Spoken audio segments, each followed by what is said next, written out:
The phantom frame I have spent 3 years hunting does not exist, and the realization tastes like ash and old acetate. I have engaged in a war of attrition with the National Archives in College Park, Maryland, drowning in the smell of vinegar syndrome and decaying celluloid, searching for a ghost that refuses to manifest on the light table. All I wanted was the truth of the machine, a singular, definitive strip of gun camera footage from the violent spring of 1953, showing an F-86F Sabre, equipped with the A1CM autonomous radar-ranging gunsight locking onto a MiG-15BIs. I need the visual proof that the cold, hard calculus of American engineering actually worked the way the declassified technical orders promised it did. A clear deflection shot where the math killed the man. I wanted to see the computed lead angle in real time, the terrifying efficiency of the gyro stabilizing, the pipper drifting into the empty sky ahead of the swept-wing target, and the .50 caliber incendiaries arriving at that precise point in space-time to tear aluminum into confetti. The United States Air Force exposed miles of film during the Korean War, cataloged in endless gray cardboard coffins, available to any researcher with the patience to navigate the labyrinth of bureaucracy, yet the specific evidence remains elusive. I have held the jagged, grainy stills from 1951 dogfights in my gloved hands, and I have watched hours of jittery footage from late 1952 before the A1CM achieved total theater dominance.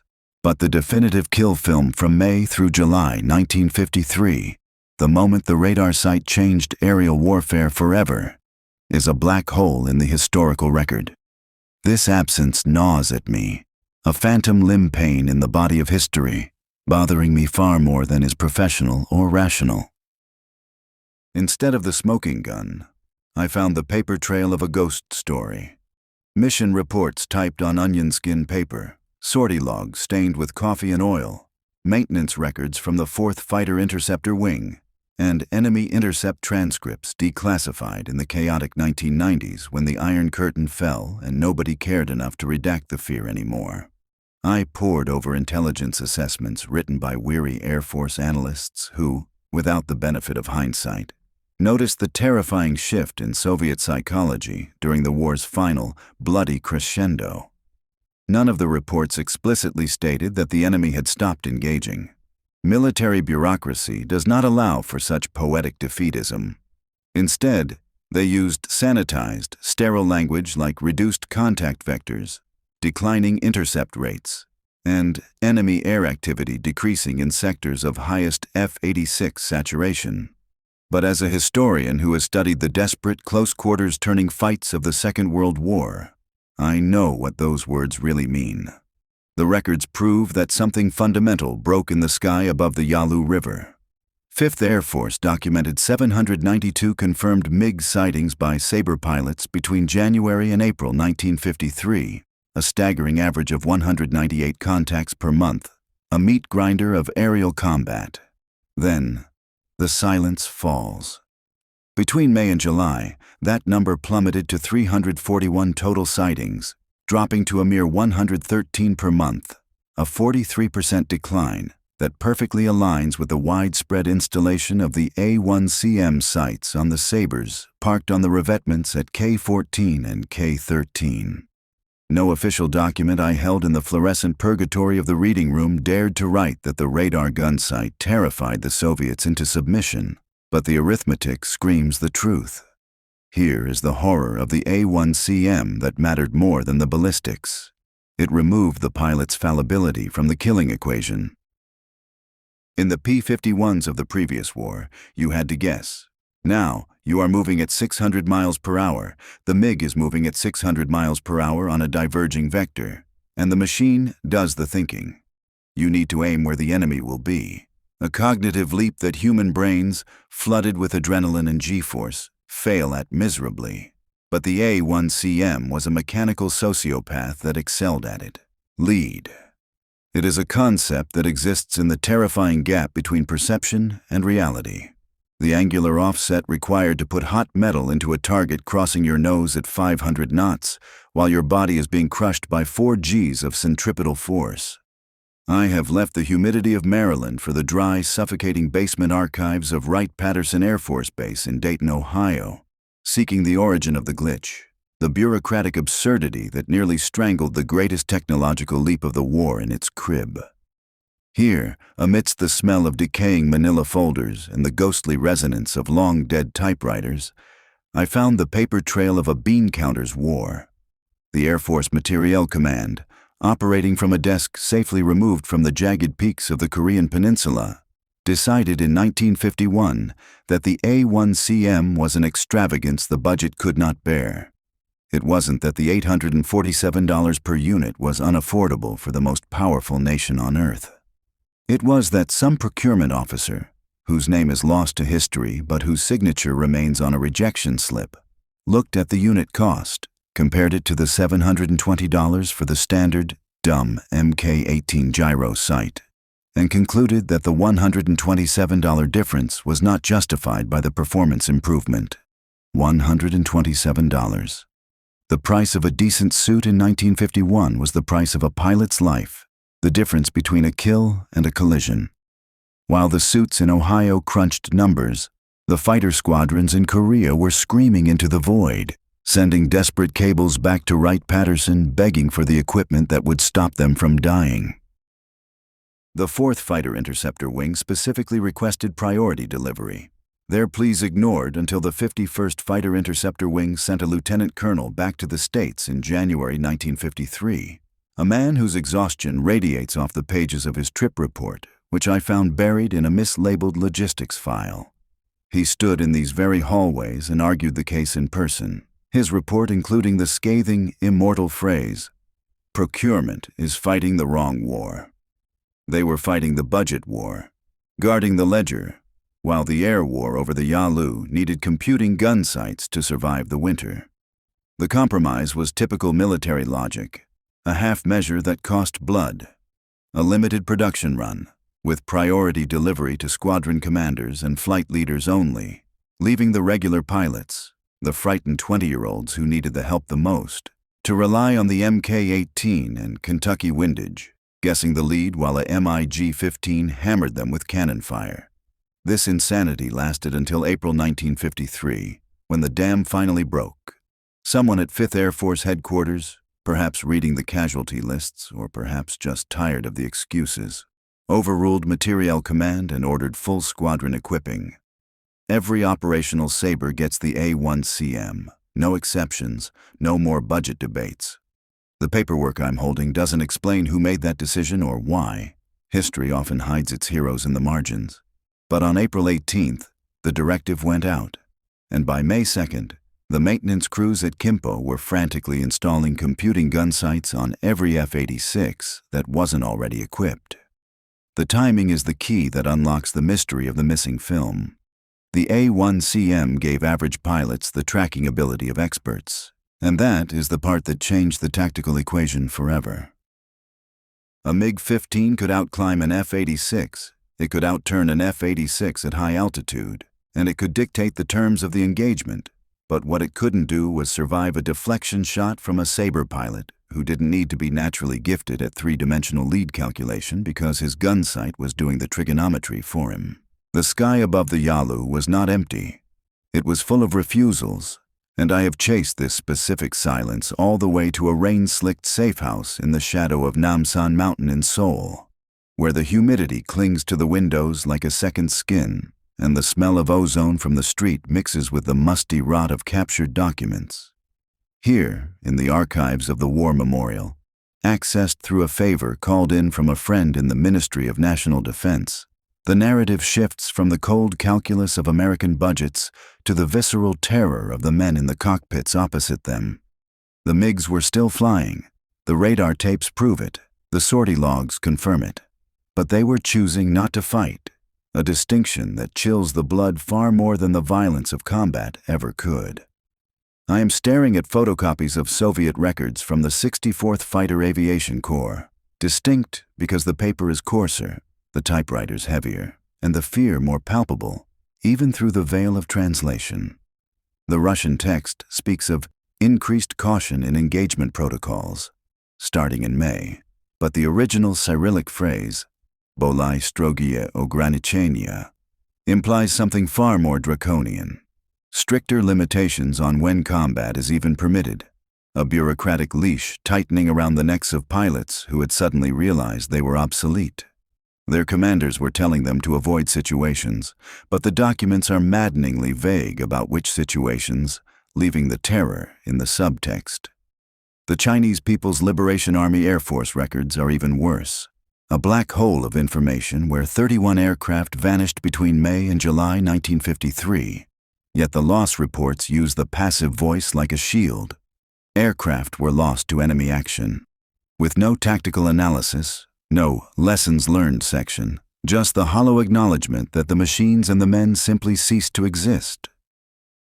North Korean records are barely more than confetti, shredded by the war and time, but one surviving fragment from May 17th mentions difficulties maintaining offensive patrol schedules due to pilot availability, a polite way of saying they were running out of men willing to fly into the meat grinder. I cannot find a single communist document that explicitly admits the Americans deployed a new gunsight and we can't compete, because totalitarian regimes do not write down their own impotence. But the statistical shadow is undeniable, and it stretches across every page I touch.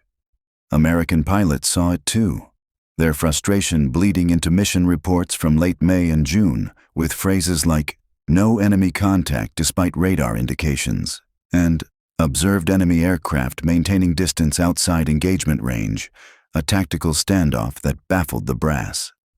The 51st Fighter Interceptor Wing recorded 23 separate instances in June alone where MiGs were visually identified, glinting silver specks in the high sun, but refused to close to combat range. They were up there, watching, waiting, but they just weren't fighting. One pilot, whose name I found in a declassified debrief but will not use because he is still alive and deserves his peace, wrote in his after-action report, "They're running. They see us and they run. It's not tactical withdrawal. It's panic." That word, panic, appears once, staring up from the microfiche like an accusation, before it was scrubbed from the official lexicon, likely by an intelligence officer who preferred the sanitized language of avoidance. But the numbers kept dropping, and the truth waited 40 years for the USSR to collapse, so the Russian Federation could dump thousands of pages of military records into the public domain, records that I have had translated by native speakers with military backgrounds who understood the nuances of aviation terminology. One word appears in the pilot debriefs from May and June 1953 more than any other word related to F-86 encounters: Izbegat. It means to avoid, to evade, to escape. But in the context of a dogfight, it means to run for your life. I have followed the ghost of the MiG-15 across the Pacific, from the humidity of Seoul to the suffocating wet heat of Montgomery, Alabama, where the air hangs heavy with the scent of pine needles and history. Here, inside the sterile, climate-controlled vault of the Air Force Historical Research Agency, at Maxwell Air Force Base, the timeline finally tightens into a noose. The dates do not lie. They align with the precision of the very radar gears I have been obsessed with. May 15th is the tremor, the first confused report of a new American capability. May 24th is the earthquake, the moment the Soviets realized the invisible beam painting their aircraft was a death sentence. And by June, the aftershocks have settled into a terrifying stillness. The avoidance became standard procedure, a tactical doctrine of cowardice masked by sterile military language. In the thousands of pages I have turned, nobody calls it retreat, because in the Soviet lexicon, retreat is a crime against the state. Instead, they use euphemisms that taste of ash: disengagement, reposition to favorable vector, return to base, and that endless, haunting word, Izbegat.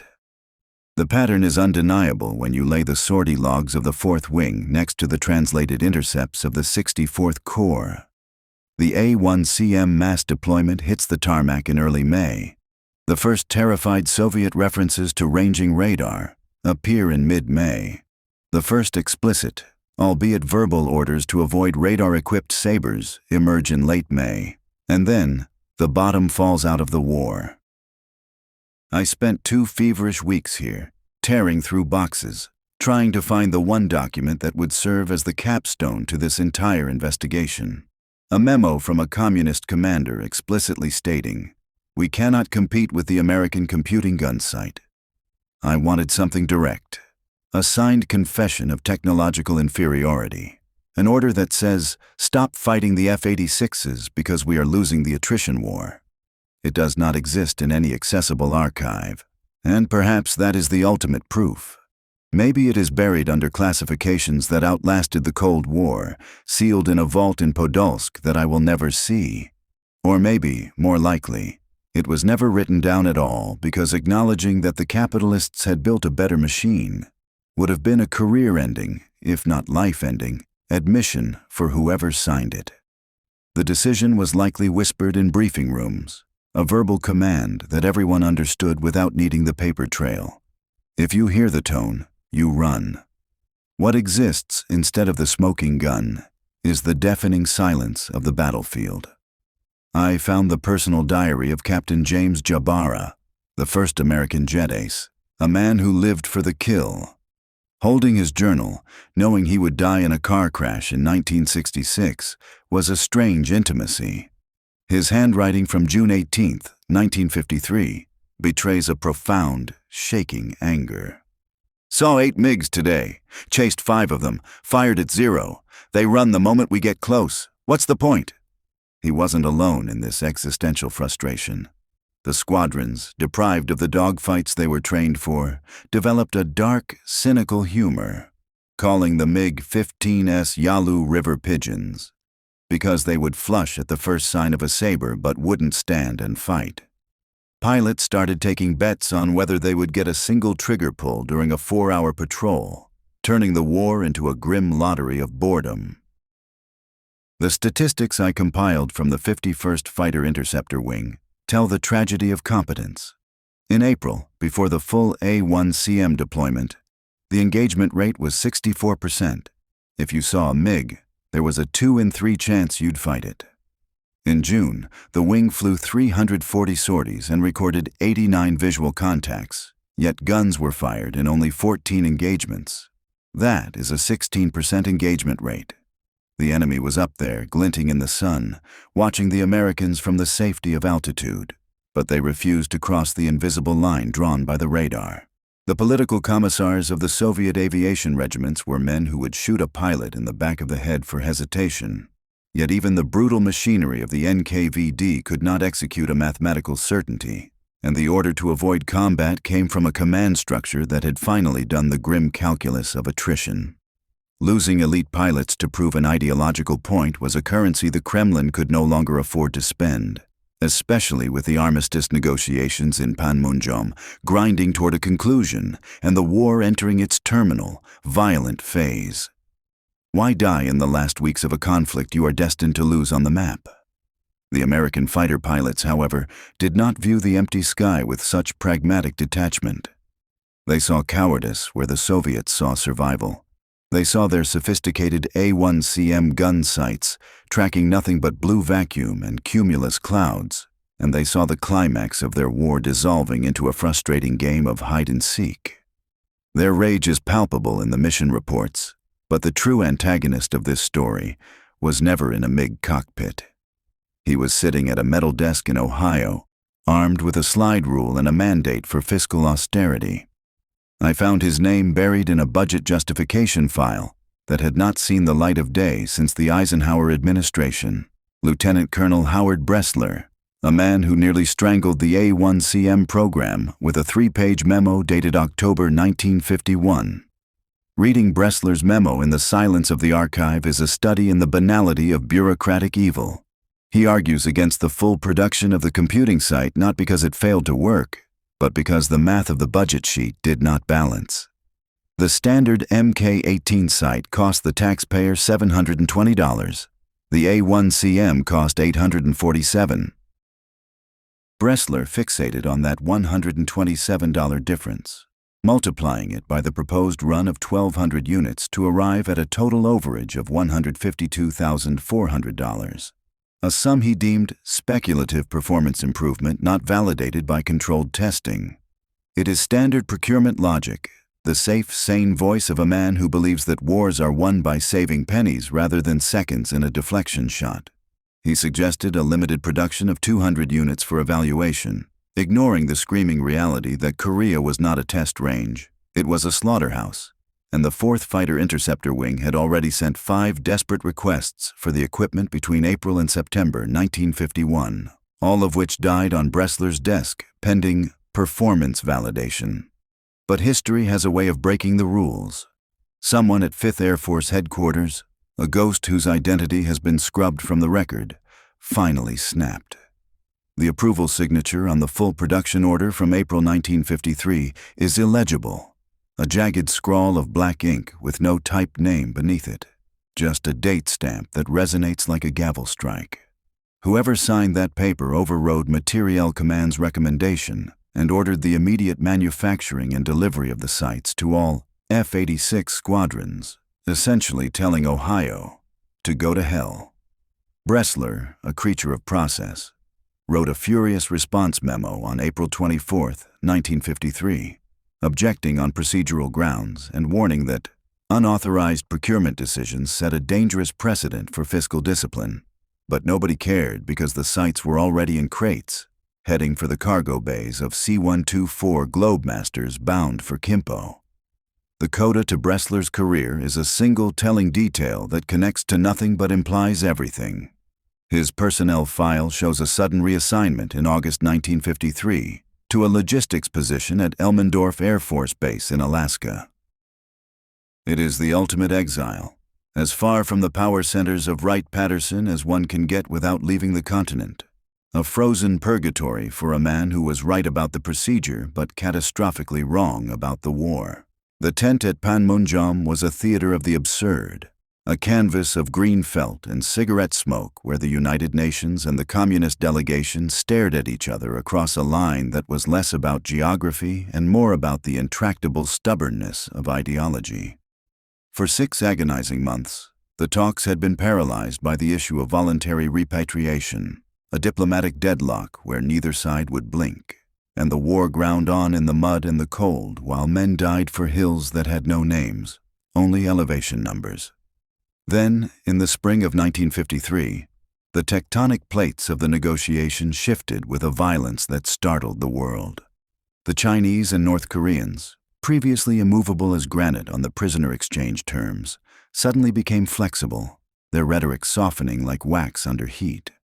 By June, the framework was agreed upon, and on July 27, 1953, the ink dried on the armistice, silencing the guns along the 38th parallel.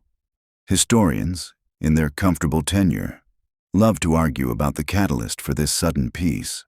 Some credit the death of Joseph Stalin in March 1953, arguing that the removal of the Soviet dictator lifted the hardline pressure on Mao and Kim Il-sung. Others point to the sheer exhaustion of the Chinese People's Volunteers after 3 years of a meat-grinder ground war. Still others suggest that President Eisenhower's veiled nuclear threats scared the communists into a settlement. These are the clean, grand narratives of history books, but they irritate me profoundly because they ignore the timeline of the jagged, dirty reality I have uncovered in the flight logs. The coincidence is too perfect, too mathematically precise to be anything other than causation. The A-1CM mass deployment begins in early May. The MiG engagement rates collapse in mid-May. The Chinese negotiating position softens in late May. The armistice is signed in July. The sequence is a ballistic trajectory. The Chinese could not win the air war anymore, not with their pilots refusing to engage F-86s, not with sortie rates dropping 40% in 8 weeks, and not with the Americans achieving the kind of total air superiority that makes ground operations a suicide pact. The strategic calculation in Beijing and Pyongyang was brutal and obvious. Keep fighting a war you are losing in the air while bleeding pilots and aircraft you cannot replace, or negotiate an end while you still have something resembling an air force to put on a parade ground. They chose negotiation because the alternative was annihilation. I cannot prove this causation with a single document. No declassified memo from the Kremlin says, "We agreed to armistice terms because our MiG pilots are terrified of the American radar site." Because such an admission would have been politically impossible, a suicide note for the legitimacy of the communist revolution. Totalitarian powers do not acknowledge technological inferiority to capitalist enemies in official records. They bury it. But the correlation is striking, a silent scream in the data. Soviet records show the 64th Fighter Aviation Corps lost 41 aircraft between January and April 1953, a sustainable rate of attrition for a superpower. Between May and July, they lost 19, a reduction that happened only because they stopped showing up to the fight. Chinese records are fragmented, but Taiwanese intelligence estimates suggest similar patterns. Fewer losses because there were fewer fights, a tactical withdrawal masked as strategic patience. The North Koreans had effectively stopped flying by June, their air force reduced to a ghost, and by mid-1953, most operational aircraft over the peninsula were being flown by Chinese or Soviet pilots anyway. North Korean involvement in the air war had become purely symbolic, a propaganda fiction.